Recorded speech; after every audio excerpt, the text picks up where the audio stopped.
What's up everyone, my name is Kelsey, welcome back to my channel. Today we are doing my September wrap-up, so all of the books I read in September.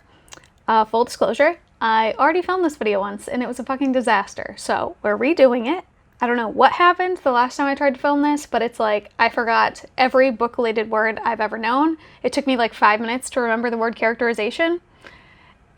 So, first of all, it was just bad. Second of all, it would have taken me forever to edit. So we're just starting over, starting fresh.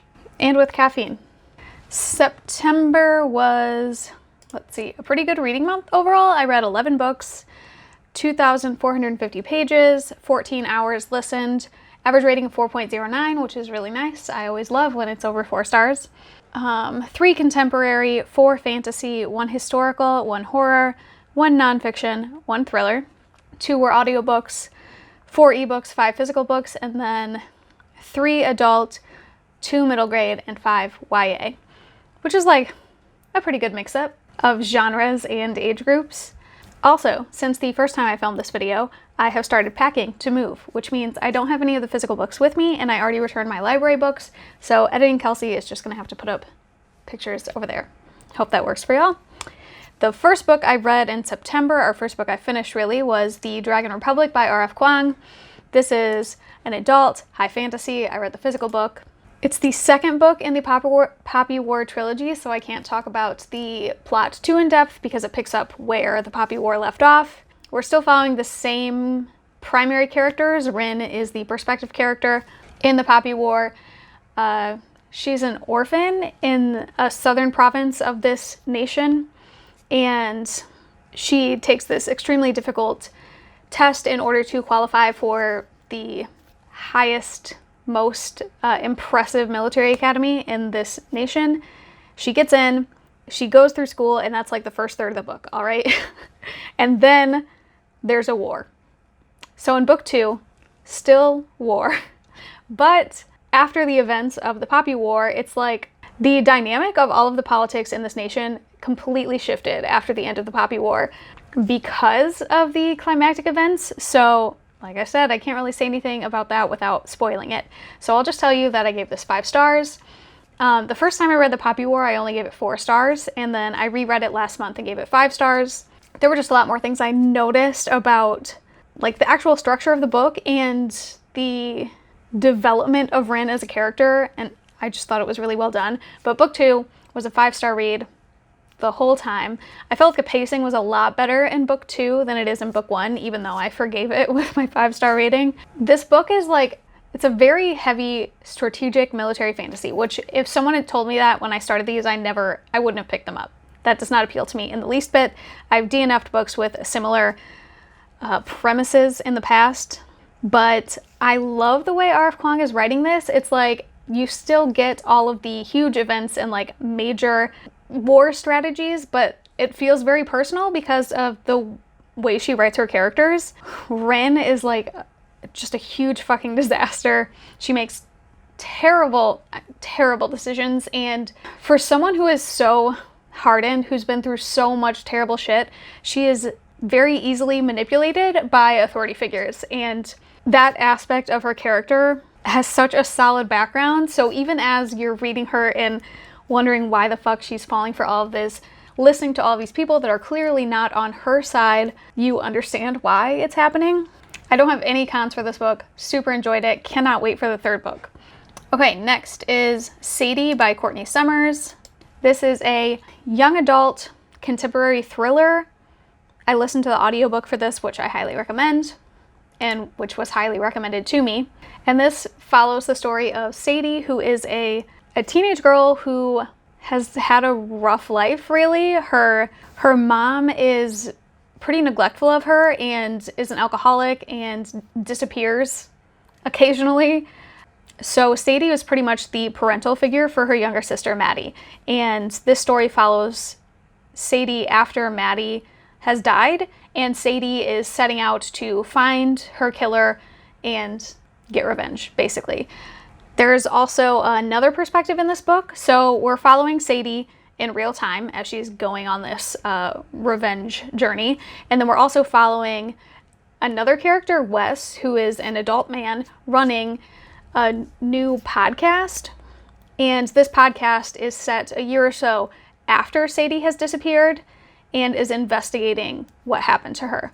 So that aspect of the audiobook is really like a podcast. He speaks as if he's talking to an audience. He interviews other people in Sadie's life. All of those characters have their own actors.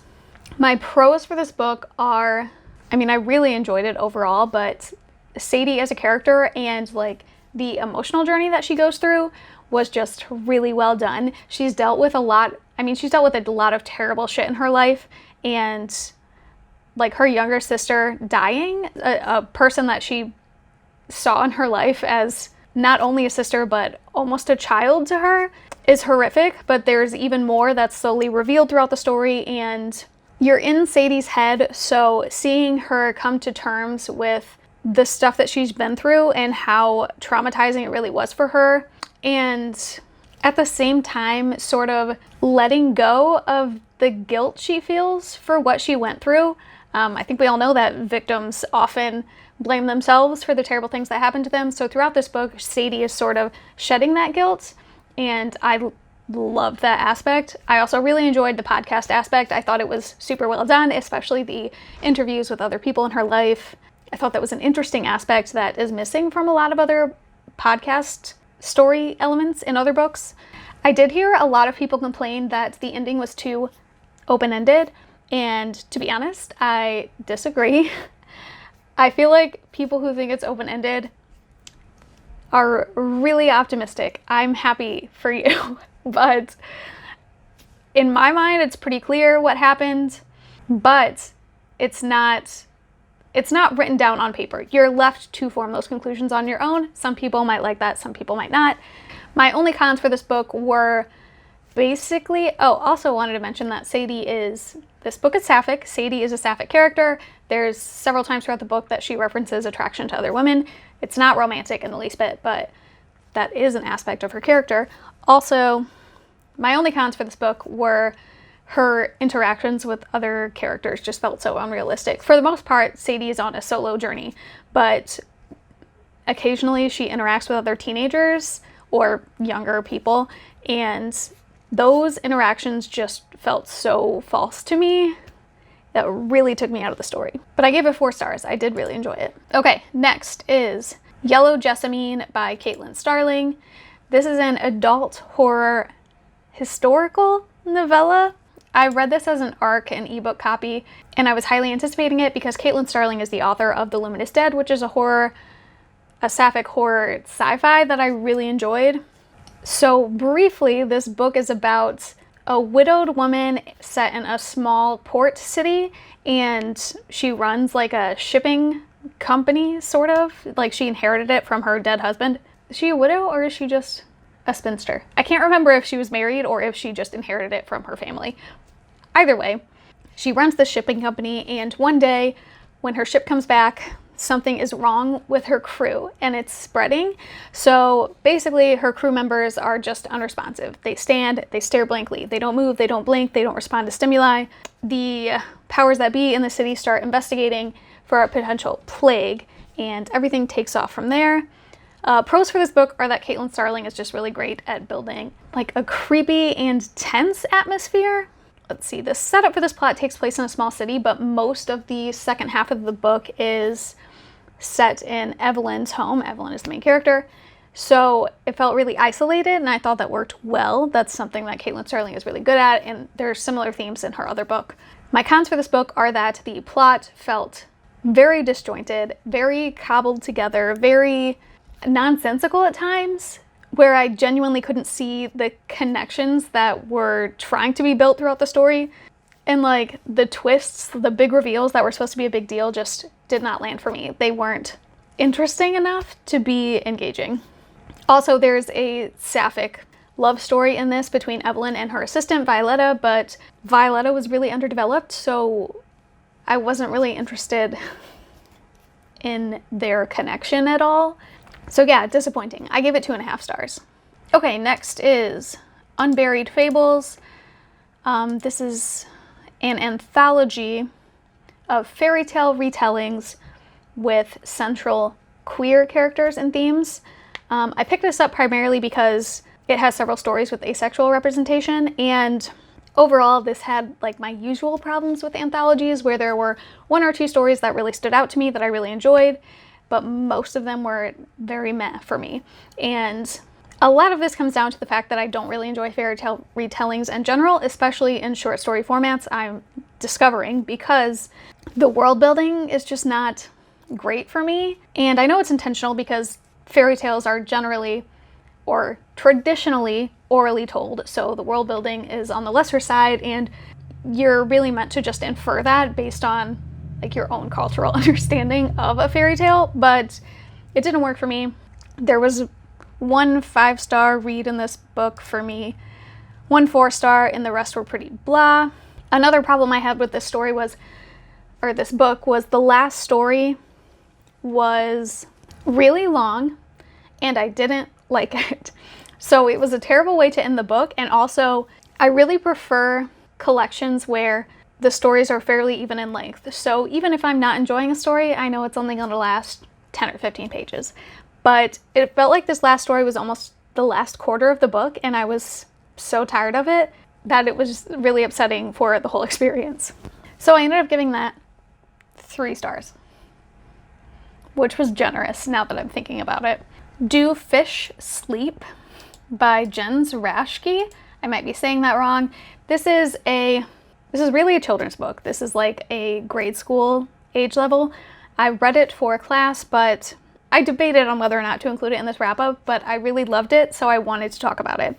And this is just a very short story, less than 100 pages, about a young girl whose little brother has died of a long-term terminal illness.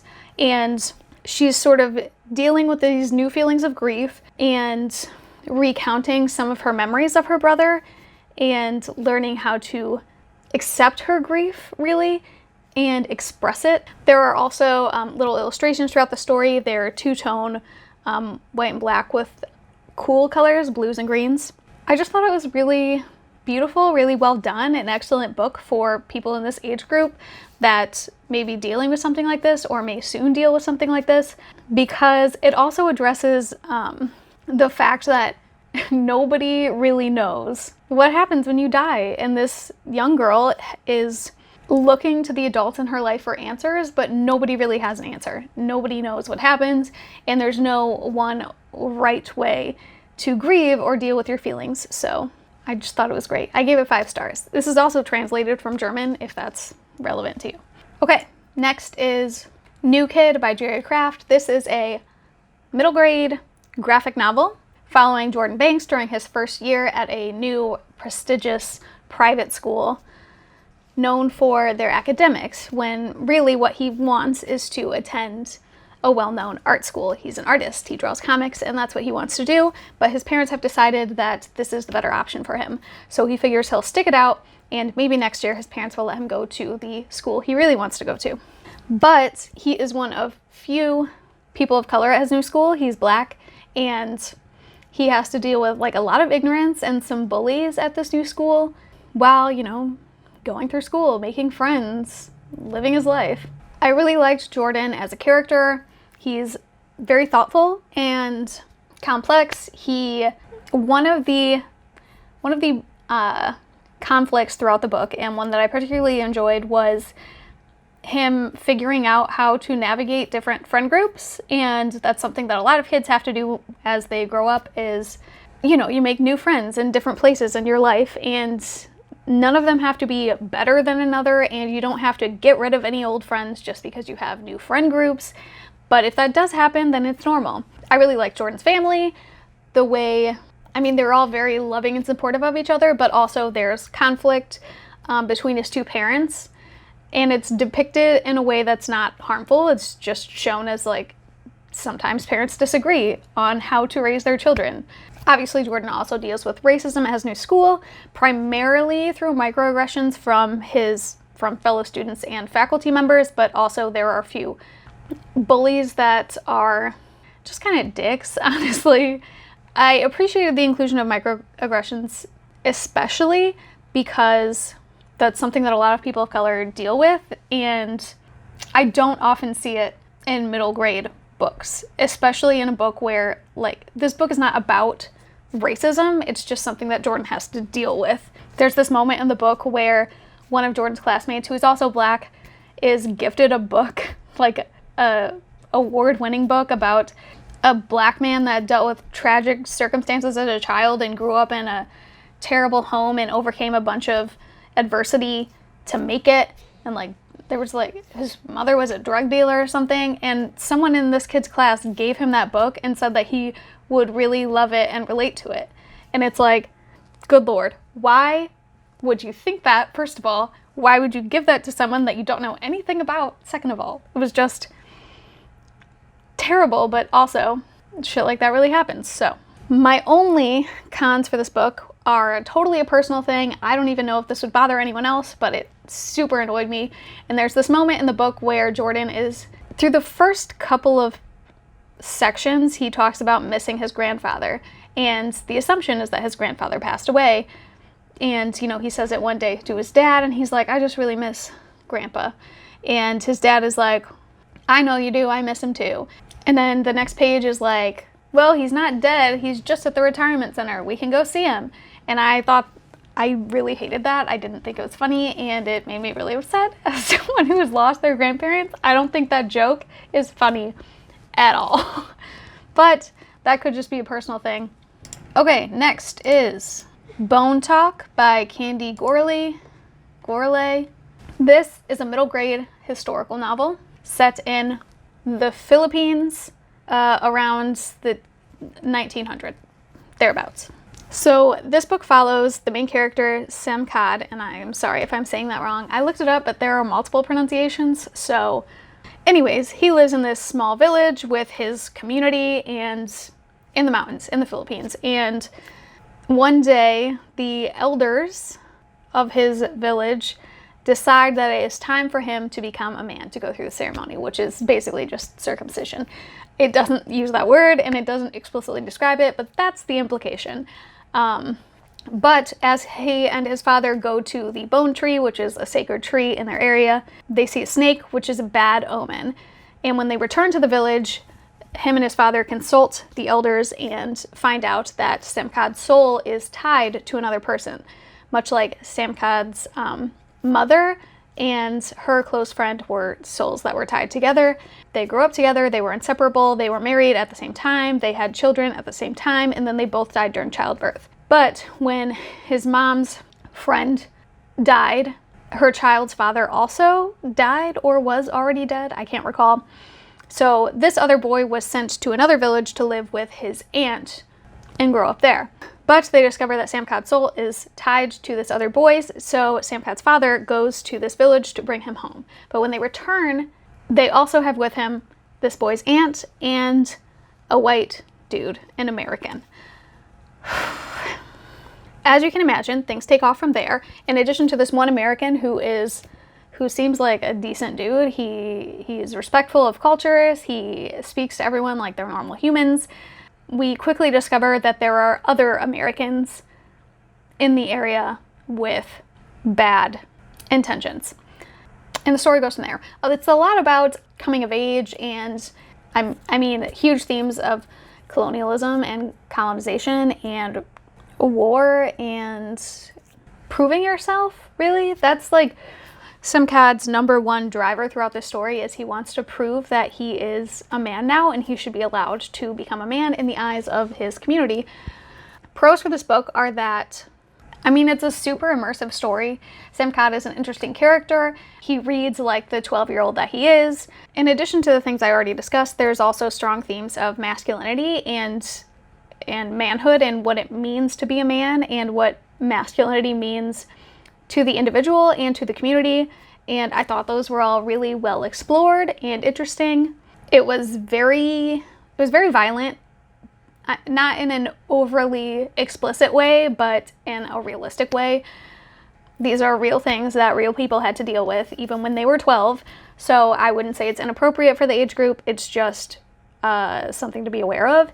And my only cons for this book were with this character, Luki, who is a girl from the very beginning that is Samkad's best friend, and she kind of rejects it's not femininity as we know it, but the women's gender role of this community. She doesn't want to dress like the other women. She doesn't want to cook. She doesn't want to be a caretaker. She doesn't want to care for the children or do any of the traditional things. She wants to be a warrior. And this is slight spoilers, I guess, but it's not for the major plot, so I don't think it's that big of a concern. But at the end of the book, Lukey basically becomes a woman, and she's just like a extra spunky traditional woman.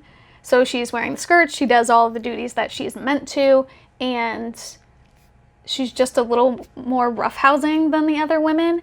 And of course, her and Lukey are an implied romantic pairing for the future. And I thought that was super annoying, and I didn't like it at all. I would have rather, even if Lukey did grow into a more traditional female role, like, did she have to be a love interest for the main character? It felt so shoehorned in there. I didn't like it. 4 stars for the book overall, though. Good lord, I've been talking a while. Next is Stamped: Racism, Anti-Racism, and You by Ibram X. Kendi and Jason Reynolds.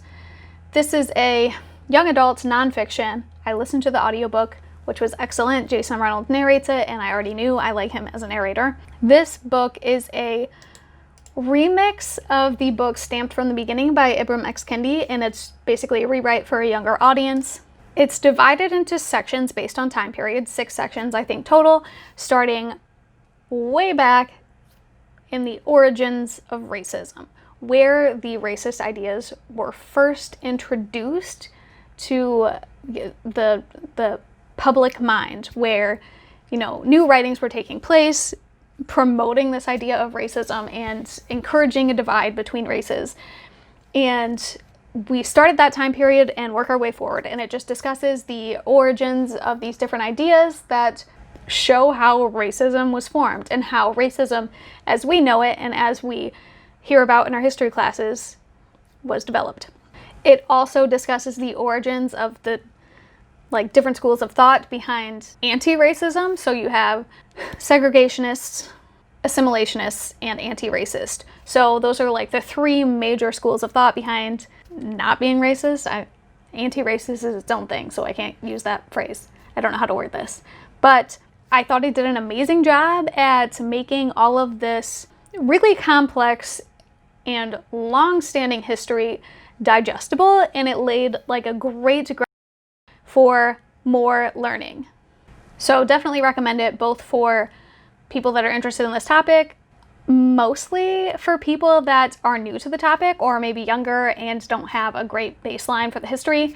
I know a lot of public schools failed us in teaching about the history of racism, especially in the United States. So it's a great starting point for learning. I gave it 5 stars.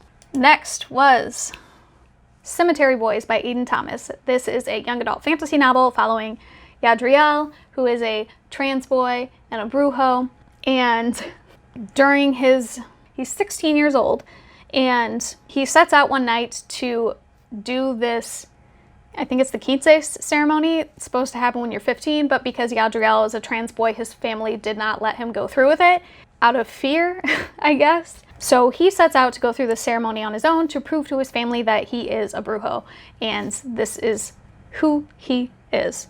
But the night of the ceremony, where he intends to summon the spirit of his uncle and have him move on to the next life, he accidentally summons the spirit of Julian Diaz, a recently deceased boy from his high school. He's the bad boy, and Yadriel and his cousin Maritza get wrapped into helping Julian solve his own murder. Pros for this book. First of all, it's just fun. That's just a fun fucking concept. I really loved all of the characters. Yadriel, Julian, and Maritza are all super entertaining, super engaging. I love the way they all interact with each other. I loved the way Aiden Thomas wrote Julian Diaz, because people at his school have this impression of him being a bad boy, being tough and being unapproachable, but Julian in reality is just kind of a scattered, hyper idiot. He's just so ridiculous. He talks nonstop and he cares about his family, and I just thought that was a great play on the bad boy trope. I loved the romance between Yadriel and Julian. Thought it was super entertaining, very yearning, very satisfying. You could tell Aiden Thomas is a fan fiction lover because he just gives us so much tension. It was just beautiful, beautifully done. My only cons for this book, well, I guess I have a couple, but I'm going to mention the first one that I noticed on my own, which was towards the end of the book, there's kind of a major, I won't say twist because it's foreshadowed pretty heavily, but there is a major emotional moment that's actually really dark for the main character, and I felt like he got over it way too quickly. He coped with this terrible thing that had happened like almost immediately, and it didn't seem like it was weighing on him after that at all, and it just didn't feel realistic at all, and that whole thing was very rushed. There was another, let's see, I actually didn't notice this on my own. I was talking about this book with Rachel from Reads with Rachel, and she mentioned reading in Goodreads reviews that the premise is sexist, and once I thought about it, I definitely see where that's coming from, because this family structure, the very arrangement of these powers that are gifted to the Brujah's community, you know, there's Brujas who can heal and Brujos who help send spirits to the afterlife. It's very divided by sex, by gender. So it's sort of like a built-in gender roles, really, in the very premise of the story. And there's this moment at the beginning of the book where Yadriel's father, and it's like a very hard moment for Yadriel, which is probably why I didn't even notice the other implications, because I was so concerned about Yadriel's feelings, where the men are going to leave the house and investigate something bad that's going on, and he tells Yadriel to stay with the other women, which is super transphobic and hurtful to Yadriel. But when I read it, I didn't consider the fact that Maritza wanted to go also and help investigate, but she wasn't allowed just because she's a woman, and that's sexist. It's just sexist. So like I said, it's not something I noticed while I was reading, so it didn't stick out to me too much or affect my enjoyment, but it's definitely there if that's something you're worried about. Oh, I gave Cemetery Boys 4.5 stars. Next is Vampires Never Get Old by Zoraida Cordova and Natalie C. Parker. They're really the editors of the book. This is a short story collection, a young adult short story collection with vampire stories, just like new takes on vampire stories. There are a bunch of like really heavy hitting names in this anthology. So there's like Danielle Clayton, Tessa Grattan, Marco Shiro, Rebecca Roanhorst, Victoria Schwab, just like a bunch of writers that you've definitely heard of before. I received this arc from the Hear Our Voices book tours, and I did a whole video about why you need to read Vampires Never Get Old, so I'll link that up above if you want to watch the whole thing. So briefly, I really enjoyed this anthology. It's one of the best anthologies I've ever read. There were 3 5-star stories and 3 4-star stories, which is like unheard of in an anthology for me. And I don't think there was only one, no, there were 2 2-stars for me. But I'm not gonna get too specific. I do have like a little write-up of every story on my Goodreads, so I'll link that review down below. First of all, I really enjoyed that a bunch of these stories were queer, but it's not marketed as like a queer vampire stories anthology. They're just vampire stories, and a bunch of them happen to be queer. I really enjoyed that. There are a few stories with bi rep that I thought were super well done. Really enjoyed that rep. That's why I got this Hear Our Voices, because I'm bi and the characters in some of these stories are bi, so that's my own voices interpretation. I also loved how several of these stories talk about the appeal of the vampire myth to women specifically, especially to teen girls. Frequently, teen girls are mocked for the glow of vampires, like haha, girls and sparkly vampires, without ever considering why women might see the appeal in the strength and inherent fearsomeness that comes with being a vampire, because women are often powerless in a lot of situations, so that level of power could be really appealing. Several of the stories talk about that, so really enjoyed that. Okay, I'm gonna move on since I did a whole video on this. Go watch that. All right, the last book I read in September, it's If You Come Softly by Jacqueline Woodson. This is a young adult contemporary following 2 characters, This book was written in the 90s, and to be honest, I really think it still holds up. Like, obviously there's a lack of technology and a lot of phone calls that would be unrealistic in a story today, but other than that, I feel like the themes and the romantic relationship between the two characters was really lovely, really well written, and emotionally engaging. So I never actually said what this is about. It follows two characters, Ellie and Maya, Jeremiah, who start at this new private school the same year. I think their freshman year of high school, and there's like a chance meeting on the first day, and they slowly start to get to know each other, and a romance develops. It is really at its core a romance and a story about two people just getting to know each other and slowly revealing their histories and their family dynamics and how they've grown into the people that they are. But Ellie is Jewish and Maya is Black, so whenever they're out in public together, they get a lot of dirty looks, a lot of judgment. People asking Ellie if she's okay, if she needs help, which is horrific, and this book is discussing the difficulties of an interracial relationship and the judgments that people receive. And they also come from friends and family, and they come from all races, from Black people, white people. I mean, that's really the only two examples we see in the story. But it's not limited to strangers, and it's not limited to snide comments. You know, their families, mostly Ellie's family, are not super accepting. This is a hard-hitting book. Very sad shit happens in this book. And while the writing and the romance between the two is beautiful, it's pretty tragic. Like, I don't want to give away the ending, but I don't want anyone to go into this with expectations of a fluffy romance. It's not. The ending is like really heavily foreshadowed in the first chapter. I suppose you could miss it if you're not paying attention, but they heavily imply the end of this book in the very first chapter, and then it's sprinkled in throughout. My cons for this book are that I just don't know that I appreciated the ending. I don't know if it was necessary, and I don't know, it just felt really heavy-handed. Like, I mean, it was still beautifully written. I gave it 4 stars. That's my only con. But yeah, I don't know. Only read this if you want to be sad. All right, those are all the books I read in September. If you've read any of these, please let me know in the comments if you want to talk about them. If you read something awesome in September, please tell me about it. If you want me to know you were here but don't have anything to say, leave me a purple heart emoji. If you like this video, there's so many ifs at the end of my videos. It's getting out of hand. But if you like this video, hit like. If you want to see more, subscribe.